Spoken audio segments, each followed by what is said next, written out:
मैसे moment. सुधा समंदर के पास जाकर एकदम चुप हो गई। चंद्र को लगा शायद लिव इन वाली बात का बुरा मान गई है। चंद्र ने पूछा तो कुछ बोली नहीं। बहुत देर तक समंदर में पैर गीले करके टहलती रही। फिर जब सूरज समंदर की प्याली में नमक जैसा घुल सा गया तब बोली, यार मैं पीजी ले ही लेती हूँ। कुछ बुरा लग गया क्या? नहीं, वो बात नहीं है यार, मुझे तो शादी करनी नहीं है। मेरे साथ रहोगे तो तुम्हारा घर बसने में दिक्कत हो जाएगी। अरे बाप रे, इतनी देर से यही सोच रही थी क्या? नहीं, फिर क्या सोच रही थी इतनी देर से? यार समंदर की गिली मिट्टी पर चलते हुए लगता है कोई बस प्यार से गले लगा ले। प्यार गिली रेत जैसा ही तो होता है, कब पैर के नीचे से फिसल जाए पता नहीं चलता। और तुम इतने फट्टू हो कि अगर मैं बोल भी दूं कि गले लगा लो तो भी तुम्हारी हिम्मत नहीं होगी। हिम्मत वाली क्या बात कर दी, एक बार बोल के तो देखो।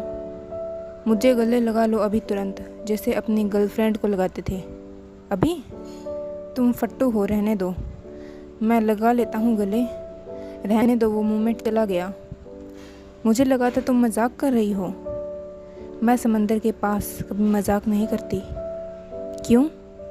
क्योंकि मजाक करने से वो मोमेंट चला जाता है।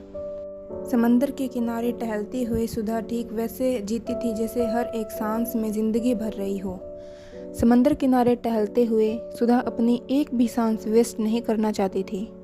थोड़ा अजीब है, लेकिन समंदर जितना बेचैन होता है, हम उसके पास पहुंचकर उतना ही शांत हो जाते हैं। यही जिंदगी का हाल है, पूरा बेचैन हुए बिना जैसे शांति मिल ही नहीं सकती। सुधा और चंद्र जब भी समंदर के पास जाते तो डिनर वहीं समंदर के पास शिव सागर रेस्टोरेंट में करते। सुधा का आज शिव सागर में खाने का मन नहीं था। उसने चंद्र से कहा, कहीं ऐसी जगह ले चलो जहाँ बहुत शोर हो। चंद्र सुधा को जुहू के ही एक डिस्क में लेकर गया। वहाँ इतना शोर था कि वो चाह कर भी बात नहीं कर सकते थे। कुछ बोलने के लिए बार बार चंद्र को सुधा के कान के एकदम पास जाकर बोलना पड़ रहा था। सुधा ड्रिंक लेने के बाद थोड़ा नॉर्मल हुई। वो अब न केवल चंद्र के कान में बोल रही थी बल्कि चंद्र के गाल पर बोल रही थी। उसके होठों पर जो समंदर चिपका हुआ था वो अब चंद्र के गाल और कान पर थोड़ा थोड़ा बिखर गया था। चंद्र को अपने गालों पर गीला गीला समंदर, रेत, सुधा की सांसें और मोमेंट महसूस हुए। ठीक इस मोमेंट चंद्र को जिंदगी से कोई शिकायत नहीं थी। डिस्क का शोर बढ़ता जा रहा था। सुधा शांत होती जा रही थी।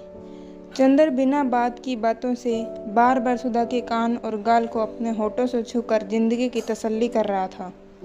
एक आधे मोमेंट को पकड़कर छूने का मौका जिंदगी सबको देती है। चंद्र के लिए ये वही एक मोमेंट था। चंद्र ने अपनी आंखों से इस पल को फ्रीज करके कहीं रख लिया था। हम यादें कहाँ रखते हैं ये तो खैर किसी को पता नहीं होता। काश कि हम अपनी यादें समझ पाते, काश कि हम मोमेंट थोड़ा लंबे टाइम तक पकड़ पाते।